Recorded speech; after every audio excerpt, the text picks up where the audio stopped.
5 जुगाड़ू बहू की ठंड की तैयारी। सुबह सुबह 5 जुगाड़ू बहुएं घरेलू कामकाज खत्म करने में जुटी हुई थीं। आज तो सुबह सुबह कुछ ज्यादा ही हवा चल रही है और मौसम में भी ठंडक लग रही है। मौसम तो चेंज होगा ही, अक्टूबर खत्म होने में 3-4 दिन रह गए हैं। नवंबर शुरू होते ही कड़ाके की ठंड पड़ने लगेगी। अब हम 5 बहू को ठंड की तैयारी शुरू कर देनी चाहिए। नुपुर रात के खाई पिए झूठे बर्तन ठंडे पानी में धो रही थी। कुमुद झाड़ू लगा रही थी। वहीं पूनम शीतल मचान पर लकड़ी की सीढ़ी लगाकर अपनी छत वाली खेती से कुछ तोड़ रही थी। पूनम, शीतल, तुम दोनों इतनी देर से मचान पर क्या कर रही हो? अगर कोई सब्जी फरी है तो तोड़कर नीचे आ जाओ। पता है ना हमारे घर की छत कितनी कच्ची, अगर धंस गई तो ठंड का मौसम खुली छत के नीचे रहना पड़ेगा, क्योंकि हमारे पतियों में से किसी की इतनी आमदनी नहीं है कि तुरंत ठीक करवा देंगे। ऐसा बोलते हुए सबसे बड़ी बहू रीता की बात में गरीबी में गुजारा करने की झलक को देखा जा सकता था। जेठानी जी, एक एक सब्जी के पत्ते हटाकर छान मार लिया हमने, लेकिन आज तो पकाने के लिए मचान से एक सब्जी भी नहीं निकली। बगैर सब्जी के कैसे खाना पीना बनेगा? कोई बात नहीं जेठानी जी, एक दिन बनाने के लिए बाहर से सब्जी खरीद कर मंगवा लेंगे, परेशान मत होइए। नुपुर, रेडी वाले तो सब्जियां सोने के भाव में बेचते हैं। 1 से 2 टाइम की सब्जी भी अगर हम बाहर खरीद कर खाएंगे तो खर्चे के पैसे उसी में लग जाएंगे। फिर पकाने के लिए राशन, दाल, तेल, मसाले कहाँ से आएंगे? पता नहीं हमारे ससुराल के हालात कब तक खराब रहेंगे। हमारे पतियों की कम आमदनी के चलते हम बहुओं को पूरे महीने खर्च चलाने में इतना हाथ खींच कर चलाना पड़ता है। ना तो हम अच्छी तरह से खाना पीना कर पाते हैं और ना तो रहने के लिए हमारे सर पर पक्की छत है। वही तो, गर्मी के मौसम में तो किसी तरह अंदर बाहर सोकर गुजारा कर लेते हैं, लेकिन इस कच्ची झोपड़ी में कड़कड़ाती ठंड में बुरी हालत हो जाती। पूरी सर्दियां कपकपाते हुए कटती हैं। से 1 साल के अंदर तो हमारी झोपड़ी और भी ज्यादा खराब हो गई, जगह जगह से घुस गई है। दीवार और जमीन में इतने गड्ढे लगा दिए हैं कि ठंडी ठंडी हवा सीधे घर के अंदर घुसेगी। इस ठंड के मौसम का हमको भी जुगाड़ लगाना पड़ेगा। तभी शीतल ढेर सारे सीताफल के पत्ते तोड़कर लकड़ी की सीढ़ियों से छत वाली खेती से नीचे आती हैं। देखो, हमने जो अपनी छत वाली खेती लगा रखी है उस पर सीताफल की बेल चढ़ गई है। हाँ, मगर देवरानी जी, ये जेठ वाली सीताफल है। हमारी पड़ोसन चंपा है, उसने हम 5 की देखा देखी अपनी छत पर सीताफल की बेल लगाई थी। हो सकता है उसी के छत पर से हमारे छत पर उसकी बेल चढ़ गई हो। जेठानी जी, छत पर कोई सी भी सब्जी नहीं हो रखी, इसीलिए मैं सीताफल के पत्ते तोड़कर ले आई हूँ। मछली का मसाला देकर इसकी सब्जी बना लेंगे। रीता, वैसे 2-4 दिन बाद इस गर्मी वाले सीताफल को खाने का सीजन खत्म हो जाएगा। इस बार हम भी अपने छत पर सर्दी के सीजन वाले सीताफल लगाएंगे। जितनी स्वाद ठंड वाली सीताफल की सब्जी बनती है, उससे कहीं ज्यादा स्वाद उसके पत्तों का साग बनता है। 5 जुगाड़ू बहुएं ठंड के मौसम पर बात कर ही रही होती हैं कि तभी कलावती घर से निकल कर आती है। अरे बहुओं, तुम 5 ने अभी तक चूल्हा चौखट लीपा नहीं क्या? चाय रख दो जल्दी से, राकेश संतोष को चक्कर मारने जाना है। वो माँ जी, अभी धूप नहीं हो रखी थी, इसलिए सोचा थोड़ी धूप हो जाएगी तो चौखट चूल्हा लीप पोत दूंगी। बस अभी झटपट से चूल्हा लीप कर चाय बनाती हूँ। इतना बोलकर रीता अपने खुले आंगन वाली रसोई में चूल्हा लीपने जाती है और देखती है कि उसके चलते चूल्हा भीगा हुआ था। हे भगवान, ये चूल्हा तो बिल्कुल भीग कर तर है। लगता है रात में बारिश हुई है। बहु, सावन भादो का मौसम थोड़ी लगा है जो बरखा बूंदी होगी। रात में ओस गिरी होगी, ठंड शुरू होने को है। अब चूल्हा ऐसे खुला मत छोड़ना, पन्नी से तोप देना। जी माँ जी, अब से रात में खाना बनाने के बाद चूल्हा ढक देंगे। बाकी चूल्हे की तो तीनों अचकन टूट गई हैं, खाना कैसे बनाऊं? चूल्हे की अचकन ओस से खराब होने के चलते रीता खाना पीना कैसे करेगी ये सोचकर परेशान हो जाती है। तभी कुमुद को जुगाड़ आता है और आंगन में रखे ईंट के ढेर में से 4 ईंट का चूल्हा बना देती है। जेठानी जी, मैंने फिलहाल के लिए ईंट का चूल्हा बना दिया है। आप 5 जोड़कर खाना पीना बना लीजिए। थोड़ी देर में मैं मिट्टी लाकर चूल्हे पर लेप लगा दूंगी तो शाम को खाना पीना इस पर पका लेंगे। क्या बात है कुमुद, तुमने तो अच्छा जुगाड़ लगाया। हम 4 में से तो किसी के दिमाग में ईंट का चूल्हा बनाने का जुगाड़ नहीं आया। जुगाड़ लगाने में तो मेरी 5 बहू ही एक्सपर्ट है। वैसे बहुओं, आज खाना पीना बनाने के बाद सर्दी के बिस्तर बिछौने कपड़े निकाल लेना। रात पतली सी चटाई पर सोकर मेरी कमर में दर्द हो गया बड़ा। कलावती को दर्द से कमर पकड़े देखकर पूनम अपना देसी घरेलू नुस्खा आजमाती है और दर्द का तेल बनाती है। मंजली जेठानी जी, आप इतना सारा कड़वा तेल का क्या करने वाली हैं? नुपुर, तुम जल्दी से लहसुन की कलियां छील कर दो। मैं माँ जी के लिए घरेलू नुस्खे वाला तेल बना रही हूँ। इसे लगाने से माँ जी के कमर का दर्द छूमंतर हो जाएगा। और वैसे भी ठंड के मौसम में तो उन्हें बार बार कमर का दर्द उठता ही रहता है। ऐसे में लहसुन वाला पका तेल दर्द में रामबाण इलाज करता है। फिर तो ये काफी अच्छा जुगाड़ है ठंड में दर्द को दूर भगाने का। कुछ देर में पूनम लहसुन वाला पका तेल तैयार करती है और अपनी सास की मालिश करती है। बहू, तेरे हाथों की मालिश में मेरा कमर दर्द तो छूमंतर हो गया। माँ जी, जेठानी जी की मालिश में जादू तो है ही, लेकिन सबसे लाभकारी उनका बनाया हुआ ये जुगाड़ लहसुन अजवाइन वाला तेल है जो उन्होंने खास आपके दर्द के लिए बनाया है। माँ जी, इस लहसुन अजवाइन के तेल से पुराना शरीर का दर्द भी खत्म हो जाता है। हमारे गांव में एक चंपा दादी थी, वही घरेलू नुस्खे से ये तेल तैयार करती थी, तो मैं उनसे ही बनाना सीखी थी। तभी तो मैं सोचूं इतनी जल्दी से मेरा दर्द गायब कैसे हो गया। पूनम बहू, अब तो तू मेरे लिए ये लहसुन वाला पक्का तेल बनाकर रख देना, क्योंकि हर साल ठंड के मौसम में मुझको कमर दर्द, जोड़ों का दर्द तो उठता ही रहता है, तो ये तेल की मालिश करवा लूंगी। ऐसे दर्द की दवाई खाने से बच जाऊंगी। जी माँ जी, मैं बना दूंगी। कुछ देर में पांचों मिलजुल कर खाना बनाती हैं। तभी शीतल साग बनाते हुए कहती है, वैसे सीताफल के पत्तों के साग से कितनी अच्छी खुशबू आ रही है। आज खाने में कुछ अलग सा स्वाद है। तुमने बिल्कुल ठीक कहा देवरानी जी। वैसे भी डेली तो हमारे घर में ज्यादातर दाल सब्जी बनती है। वैसे भी ठंड के मौसम में तो सब्जियों से ज्यादा साग खाने में ही स्वाद लगता है। अब की बार हम फसल की कटाई के लिए चलेंगे ना, तो खूब सारा बथुआ और सरसों तोड़ कर ले आएंगे और अच्छे तरीके से साग बनाएंगे। कुछ ही देर में खाना तैयार करके अब उन्होंने सभी को खाना परोसा। ये सीताफल का साग किसने बनाया है? अजी, बनाया तो मैंने ही है संतोष जी। अच्छा नहीं बना क्या? अरे स्वाद बना है, तभी तो पूछा। ऐसा मसाले वाला चटपटा साग सब्जी खाएं तो जमाना ही गुजर गया था। रोजाना पानी वाला दाल चोखा खाकर मन पक गया था। अच्छा, हम काम पर चलते हैं। जैसे पांचों भाई काम पर जाने के लिए तैयार हुए तभी गोलू संतोष से कहता है, पापा, मेरे स्कूल का स्वेटर और जर्सी कब ला कर दोगे? इस हफ्ते से टीचर ने सभी बच्चों को स्वेटर डालकर आने को कहा है। गोलू बेटा, तुम चिंता मत करो, पापा जल्दी स्वेटर खरीद कर ला देंगे। शीतल, गोलू का घर वाला कोई पुराना स्वेटर पड़ा हो तो निकाल देना। इस महीने काम धंधा बहुत ही मंदा निकला हुआ है, हाथ भी खींचा है। आज 4 दिन के बाद जाकर चक्कर छोड़ने का काम मिला है, वो भी 300 रुपए की दिहाड़ी। अजी, मैं समझ रही हूँ, पर गोलू का तो हमने इसी साल दाखिला करवाया है। घर का स्वेटर पहनकर स्कूल में भेजूंगी तो टीचर उसे कक्षा में बैठने भी नहीं देंगी। बाकी अभी ठंड तो कुछ खास है नहीं, तो आप 2-4 दिन में खरीद दीजिएगा। चलो ठीक है, मैं देखता हूँ। उनके जाने के बाद पांचों जुगाड़ू बहुएं बांस वाली टोकरी उठाती हैं और जंगल जाने की तैयारी करती हैं। घर का बाकी बचा काम हम आने के बाद निपटा लेंगे। पहले जंगल चलकर वहां से गोबर बीन कर ले आते हैं। हमें अभी से ही ठंड भर चूल्हा जलाने के लिए उपले पात कर सुखा कर रखने पड़ेंगे, क्योंकि ठंड में तो धूप भी एकदम हल्की मुरझाई सी निकलती है। उपले सूखने में 4-5 दिन निकल जाते हैं और खरीदने जाओ तो 10 रुपए के 10 ही मिलते हैं, जो कि हमारे परिवार में एक टाइम भी नहीं चल पाता। तुम बिल्कुल सही कह रही हो, हमें ठंड की तैयारी अभी से करनी होगी। तब पांचों कुछ ही देर में जंगल पहुंच जाती हैं, जहां बदलते मौसम की झलक पेड़ों से झरझर कर गिर रहे पत्तों में से झलक रही थी। पूरा का पूरा जंगल सूखे पत्तों से ढका हुआ था। महुआ के पेड़ पर बालियां लगनी शुरू हुई थीं। पेड़ों पर नए नए पत्ते की पंचखियां खिल रही थीं। कोयल की कूक और पपीहे की पीक चढ़ते ठंड के मौसम का पैगाम सुना रही थी।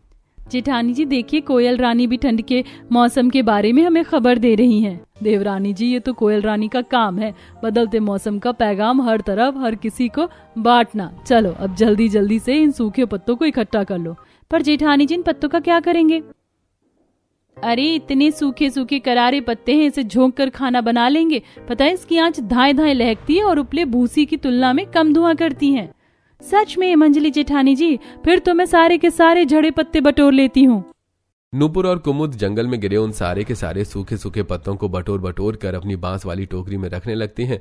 तभी कुछ मोतियों जैसे ताजा ताजा दाने वाले महुआ चू कर गिरते हैं, जिसे देखकर पूनम उसकी परख करती है।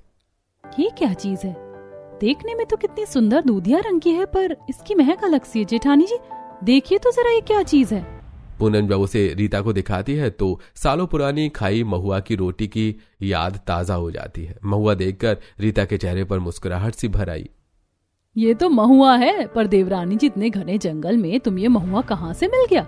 पता है, मेरे मायके में महुआ के काफी सारे पेड़ थे। इनकी तासीर गर्म होती है और ये काफी ताकत की चीज है। हमारे घर में तो ज्यादातर ठंड के मौसम में महुआ की रोटी बनती थी, खाने में काफी स्वाद लगती थी। फिर तो आपको भी महुआ की रोटी बनानी आती होगी ना जेठानी जी, कैसे बनती है इसकी रोटी? देवरानी जी, महुआ की रोटी बनाना कठिन नहीं है, काफी आसान है। बस इसे पहले धूप में अच्छे से सुखाना पड़ता है, फिर इसको ओखली में अच्छे से कूटना पड़ता है, तब जाकर चक्की में दरकर इसकी रोटी बनती है और खाने में मीठे स्वाद की बनती है, एकदम अमृत जितनी। फिर तो हम इस महुआ को चुनकर अपने साथ घर ले चलते हैं, धूप में सूखने के लिए डाल देंगे और ठंड के मौसम में इस बार हम भी इसकी मीठी रोटी का स्वाद चखेंगे। देखो, वैसे तो काफी सारे महुआ चू रखे हैं, चलो इसे ले लेते हैं। अब रीता पूनम मिलकर जंगल के जमीन पर गिरे उन ताजा ताजा महुआ को चुनने लगती हैं, जो कि जंगल के काफी दूर दूर तक हिस्से में चू चुके गिरे हुए थे। वहीं नूपुर और कुमुद सूखे पत्तों को बटोर लेती है और वहीं शीतल गोबर की तलाश में जंगल के घने हिस्से में चली जाती है, जहां गाय बछड़े घास चर रही थी। सुंदर सुंदर सफेद से खरगोश घूम रहे थे। गिलहरियां ऊंचे ऊंचे जंगली फल वाले पेड़ों पर उछल कूद मचा रही थी और उनमें से कुछ फलों को काट काट कर नीचे गिरा रही थी। आज तो बाकी दिन की तुलना में काफी कम गोबर मिला, इसके तो बहुत ही थोड़े उपले बन पाएंगे। लगता है इस बार ठंड आते आते हर साल की तरह उपलों का गाज नहीं लगा पाएंगे। इस साल हमने ठंड की तैयारी करना काफी देर से शुरू की है। शीतल गोबर को उठा उठाकर टोकरी में डालती है, जिसके कुछ ही देर में 5 जुगाड़ू बहुएं सब जंगल का सफर तय करके घर आती हैं। 3 मिलकर उपले बनाती हैं और बाकी की 2 बहुएं चूल्हे पर लेप लगाती हैं। इस पीली वाली मिट्टी का बना हुआ चूल्हा बहुत ही ठोस और मजबूत बनता है। मेरी दादी माँ हमेशा इसी पीली मिट्टी का चूल्हा डालती थी और वो सालों तक बिना टूटे चल जाता था। किरण की बात सुनकर नुपुर का जुगाड़ू दिमाग चलता है। तुम्हारी बात सुनकर मुझे एक अच्छा जुगाड़ आया है। जब पीली मिट्टी का चूल्हा मजबूत बनता है तो क्यों ना हम नया चूल्हा बना लें, ताकि उसको उठाकर हम घर के अंदर भी रख लेंगे, क्योंकि वो चूल्हा तो हमने जमीन से लगाकर बना रखा है। आगे तो ठंड के मौसम में काफी ज्यादा ठंड है और ओस गिरेगी, जिससे हमारा मिट्टी का चूल्हा बार बार खराब हो जाएगा। इससे अच्छा क्यों ना हम इस पीली मिट्टी से 2 मुंह वाला मजबूत चूल्हा बना लें, ताकि हम खाना पीना अंदर बना सके। ऐसे ठंड में खुली रसोई में खाना नहीं बनाना पड़ेगा। ये तुमने काफी ज्यादा अच्छा जुगाड़ लगाया है। ठंड में घर के अंदर खाना बनाने में 2 फायदे होंगे, हम भी ठंड से बच सकेंगे और हमारी कच्ची झोपड़ी में थोड़ी गर्माहट भी बनी रहेगी। अब दोनों बहुएं आंगन वाले चूल्हे पर मिट्टी लगाना छोड़कर ठंड के मौसम को देखकर 2 मुंह वाला नया मजबूत चूल्हा बनाकर धूप में सूखने के लिए रख देती हैं। शीतल, गोबर में थोड़ा ज्यादा भूसा लगाओ, वरना उपले दीवार पर पाथने में दिक्कत होगी। जेठानी जी, भूसा भी तो इतना महंगा आने लगा है, इसीलिए मैं कम लगा रही हूँ ताकि खत्म ना हो जाए। चिंता मत करो, अभी फसल की कटाई होगी ना, खेत में से फसल का भूसा ले आएंगे, उपले बनाने का जुगाड़ हो जाएगा। 5 बहुओं ने लगभग ठंड की तैयारी शुरू कर दी थी। अब इसी तरह से थोड़े दिन बीत जाते हैं और अब ठंड बढ़ जाती है। दिन रात ठंडी ठंडी हवा चलने लगती है। और नेहा की बच्ची, सारा का सारा चादर तूने अकेले ओढ़ रखा है, मुझको भी तो ठंड लग रही है। राजू लड़ते हुए चादर अपनी तरफ खींच लेता है, जिस पर अंजू के ऊपर से चादर बिल्कुल हट जाती है। ओए राजू, चल मेरा चादर मुझको वापस कर, तू जाकर दूसरा चादर ओढ़। ऐसा बोलते हुए अंजू चादर खींच कर अपनी तरफ दबा लेती है, जिससे राजू बिना चादर के ठंड में कपकपाने लगता है। वहीं कमरे की खिड़की, जहां का दरवाजा टूटा पड़ा था, वहां से बर्फ जितनी ठंडी हवा सीधे घर के अंदर घुस रही थी, जिससे सभी की हालत खराब हो रही थी। तभी राकेश थरथराते हुए ओढ़ने के लिए बिस्तर मांगता है। अरे घर में ओढ़ने के लिए बिस्तर नहीं है, ठंड के मारे कुल्फी जम रही है। ऐसे सोकर मेरे तो हाथ पैर बिल्कुल ठंडे पड़े हुए हैं। अरे मैंने तो इन लुगाइयों को कितने दिन पहले का बिस्तर रजाई निकालने को कहा था, लेकिन किसी के कान पर जूं नहीं रेंगा। ठंड का मौसम खत्म हो जाएगा तब जाकर बिस्तर निकलेगा इनका। सभी को बिना बिस्तर रजाई के ठंड में एक पतली सी चटाई पर सोते देखकर कलावती 5 को भर भर के डांट लगाती है। फिर भी 5 चुप करके सुन जाती है। बस आज के लिए आप सभी गुजारा कर लीजिए, कल हम बिस्तर निकाल देंगे। सारा बिस्तर छज्जे पर बांध कर रखा है। अरे छज्जे पर क्या बिस्तर अचार डालने के लिए रखा गया है? ठंड तो अभी लग रही है। तो सभी को ठंड में कांपते देखकर रीता बिस्तर में उठकर बैठ जाती है। बगैर को छोड़े हुए आज की रात नहीं कटने वाली, क्योंकि ठंड ज्यादा हो रही है। पर जेठानी जी बिस्तर उतारेंगे भी कैसे? छज्जे पर धूल मिट्टी हो रखी है और सब एक लाइन से सो रहे हैं, किसी की आंखों में धूल मिट्टी ना चली जाए। तभी रीता कोने में जूट वाली ढेर सारी बोरी रखी हुई देखती है, जिससे उसके जुगाड़ू दिमाग की बत्ती जलती है। मिल गया जुगाड़, अब बिना बिस्तर निकाले मोटा बिस्तर कर देंगे। अजी आप सब लोग बस कुछ देर के लिए उठ जाइए। सभी बिस्तर से उठकर एक लाइन से खड़े हो जाते हैं। बड़ी बहू ने उन सारी जूट वाली बोरी की एक पर एक जमीन पर बिछाकर गद्देदार बना दिया, ऊपर से चादर डाल दिया। सब एक लाइन में सो गए और बिना चादर ओढ़कर भी सभी के शरीर में गर्माहट सी आ गई। अरे वाह, ये बिस्तर कितना नरम और मुलायम है ना गोलू? हाँ नेहा दीदी, मुझको तो इस बोरी बिस्तर पर सोने में बड़ा मजा आ रहा है। ये चटाई वाले बिस्तर की तरह चुप भी नहीं रही और गर्माहट भी कर रहा है। क्या बात है बड़ी जेठानी जी, आपने तो बिना बिस्तर निकाले ठंड में सोने का अच्छा जुगाड़ लगा लिया। अभी के लिए तो जुगाड़ लगा लिया, लेकिन कल हम याद से सबसे पहले बिस्तर निकाल लेंगे। इसी तरह अगला दिन होता है। कुमुद छज्जे पर रखे सारी बिस्तर की बोरी को उतारती है। तभी छज्जे के ऊपर से कुछ छोटे छोटे चूहे निकलकर भागते हैं, जिसे देखकर कुमुद चौंक गई। हे भगवान, ये छज्जे के ऊपर चूहा कहाँ से चढ़ गया? कहीं कपड़े बिस्तर तो नहीं काट दिया? तभी नुपुर रजाई वाले कट्टे को देखती है, जिसे चूहे ने जगह जगह से कुतर रखा था और उसमें से रुई बाहर निकल रही थी। कुमुद, चूहे ने तो इस रजाई का काम तमाम कर दिया। अब ठंड में क्या ओढ़ेंगे? चूहे के रजाई काट देने पर कलावती पांचों के ऊपर कुरकुराने लगती है। इसीलिए कहती हूँ, हर कुछ दिन पर छज्जे के ऊपर क्या रखा है क्या नहीं ये देख लिया करो। पक्का घर तो है नहीं जो चूहा नहीं आएगा, कच्चा मकान है, चूहा तो आएगा ही। किसी तरह इस पतली रजाई में ठंड तो कट रही थी, अब क्या ओढ़ेंगे? तभी गली में रजाई बेचने वाला आता है, जिसके पास महंगी महंगी नरम मुलायम रजाइयां बिक रही थी। कपास की, रुई की रजाई भरवा लो भाई, भरवा लो। ठंड की रजाई भरवा लो जी, नरम मुलायम रजाई भरवा लो। रजाई वाले को आया देखकर चारों बच्चे दरवाजे पर खड़े होकर आंखें जमा जमा कर देखने लगते हैं। अरे वाह, कितनी सुंदर सुंदर कलर की रजाई बिक रही है। चलो हम भी दादी को बोलते हैं न्यू रजाई लेने को। गोलू सीधा कलावती के पास आकर रजाई खरीदने को कहता है। दादी दादी, रजाई बेचने वाले अंकल आए हैं, आप भी रजाई ले लो ना, फिर हम भी रजाई में मस्त होकर सोएंगे। अरे मेरे लाडले, अगर दादी के पास पैसे होते तो कब का रजाई भरवा दिया होता। सारा जीवन तो गरीबी देखते देखते खाते कमाते कट गया। ऐसा कहते हुए कलावती की आंखें भर गईं। वहीं पड़ोसन ने ठंड के मौसम के लिए रजाइयां खरीद रही थी। जिसकी जितनी क्षमता थी सब उसी हिसाब से, कोई 2, कोई 4, कोई दर्जनों रजाई खरीद रहा था। ऐसे ही थोड़ा समय गुजर जाता है। वहीं बेचारी बहू का पूरा परिवार ठंड में कांपते कांपते पतले चादर में सोते हैं। एक सुबह नुपुर झाड़ू लगाते हुए शांति के घर के बाहर कुछ कपड़ों की गठरी रखी देखती है। तभी शांति अंदर से कुछ और पुरानी चादर वगैरह लेकर बाहर आती है। क्या बात है शांति आंटी, लगता है साफ सफाई चल रही है। और ये ठंड का मौसम आ गया ना, इसलिए पिछले साल के कपड़े छांट कर निकालें ताकि नए कपड़े रखने के लिए अलमारी में जगह बन जाए। कुछ पुरानी चादर और कपड़े हैं, दरी वाला आएगा तो ले जाएगा उठा के। चादर तो देखने में एकदम बढ़िया लग रही है। एक हमारे घर के हालात हैं, फटी चादर को भी जगह जगह से सिलकर उसे चलाते हैं और ये लोग नई की नई चादर बदल देते हैं। ऐसा बोलते हुए नुपुर का जुगाड़ू दिमाग चलता है। आंटी जी, अगर ये कपड़े आपके काम के नहीं हैं तो मुझे दे दीजिए, बदले में जो पैसे बनेंगे आप ले लीजिएगा। अरे अरे कलावती की बहू, तू भी कैसी बातें कर रही है? अगर तेरे इस्तेमाल लायक है तो तू इसे ही ले जा। धन्यवाद आंटी। नुपुर शांति के घर से निकले उन सारे चादर कपड़ों को अपने घर में ले आती है, जिसे देखकर कलावती टोकती है। बहू, एक तो पहले ही हमारा घर सामान से इतना भरा भरा सा है, तू पड़ोसन के घर से निकले कपड़े किस लिए लेकर आई है? माँ जी, मैं इन कपड़ों को कुछ बनाने के लिए मांग कर लाई हूँ, जब बना लूंगी तो दिखाऊंगी। बहू, अगर कपड़े मांग कर लाई है तो कुछ अच्छा ही जुगाड़ लगाएगी। देवरानी जी, तुम इन चादरों से क्या जुगाड़ लगाने वाली हो? जेठानी जी, इससे मैं रजाई बनाऊंगी। हमारे पास इतने पैसे तो है नहीं कि हम कपास की, रुई की रजाई भरवा सके, पर जुगाड़ लगाकर इन सूती कपड़े और चादर से रजाई बना सकते हैं। नुपुर चारों को रजाई बनाना सिखाती है। पहले वो कॉटन के कपड़ों की कतरन बनाती है और 2 बहू चादर को जोड़कर कवर बनाती हैं। जिसके बाद वो उसमें उन कपड़ों को भरकर मोटी मोटी सिलाई चलाती हैं और इस तरह 5 जुगाड़ू रजाई तैयार कर लेती हैं। कोई देखकर बोल ही नहीं सकता कि रजाई खरीदी हुई है। बिल्कुल रुई जितनी हल्की फाहे की रजाई बनाई है हमने। उसी दिन सभी ठंड में रजाई में सोते हैं, जो कि काफी गर्म कर रही थी। धीरे धीरे ठंड काफी ज्यादा बढ़ जाती है, जिसके चलते बहू का बनाया खाना थोड़ी देर में बर्फ के जितना ठंडा पड़ जाता है और बार बार खाना गर्म करने में खाने का स्वाद बिगड़ जाता है। अरे ये सब्जी में से जला सा स्वाद आ रहा है। आजकल तुम्हारा खाने में बिल्कुल स्वाद नहीं होता। अजी, बार बार खाना गर्म करने से बर्तन की सतह जल जाती, इसीलिए खाने का स्वाद बदल जाता है।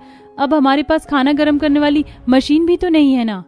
तभी शीतल का जुगाड़ दिमाग चलता है और उसे याद आता है कि कैसे उसकी माँ ठंड के मौसम में जमीन के अंदर मिट्टी में भूसी की आग सुलगाकर खाने को गर्म रखने के लिए रखा करती थी।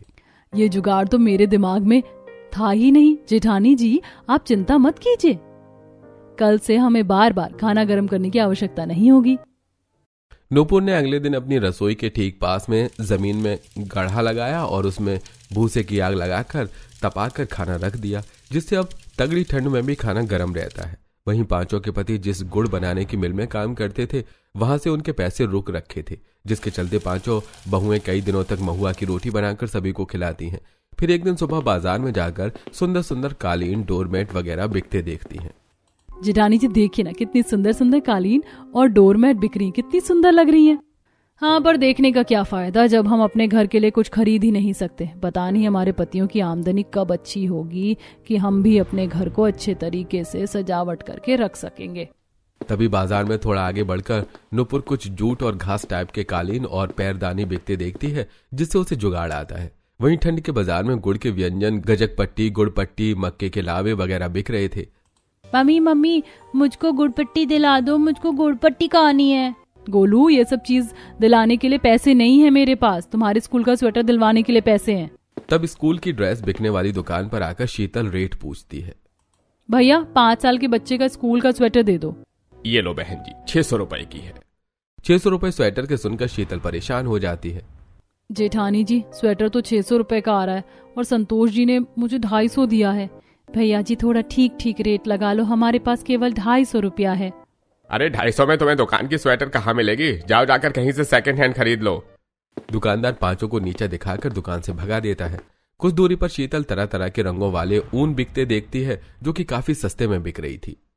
खरीदो भैया, 100 रुपए में 5 ऊन के गोले और बनाओ ठंड के स्वेटर। इतने कम रेट में ऊन बिकते देखकर उनका जुगाड़ू दिमाग चलता है। इतने में तुम्हारे पूरे परिवार के लिए ठंड के स्वेटर बन जाएंगे, और ऊन के स्वेटर तो खरीद वाले स्वेटर से भी काफी ज्यादा गर्म करते हैं। अब 250 रुपए में शीतल ने तरह तरह के ऊन के गोले खरीद लिए और पांचों जुगाड़ू बहुएं अगले कुछ दिनों तक सभी के नाप के स्वेटर तैयार करती हैं, जिससे वो सास के लिए बटन वाले स्वेटर बनाती हैं, बच्चों के लिए दस्ताने, टोपी वगैरह बनाती हैं। पहली बार कोई स्वेटर पूरा आया है, वरना खरीदा हुआ स्वेटर तो हर बार मुझे छोटा ही पड़ जाता था। पांचों जुगाड़ू बहू का बनाया स्वेटर सभी को पसंद आता है। वहीं दिन रात घर के टूटे हिस्से में से ठंड घुसने के चलते अब पांचों जंगल से मिट्टी लाकर उन जगह को भर देती हैं। तभी एक दिन पार्वती उनको फसल कटाई के काम के लिए बोल कर जाती है।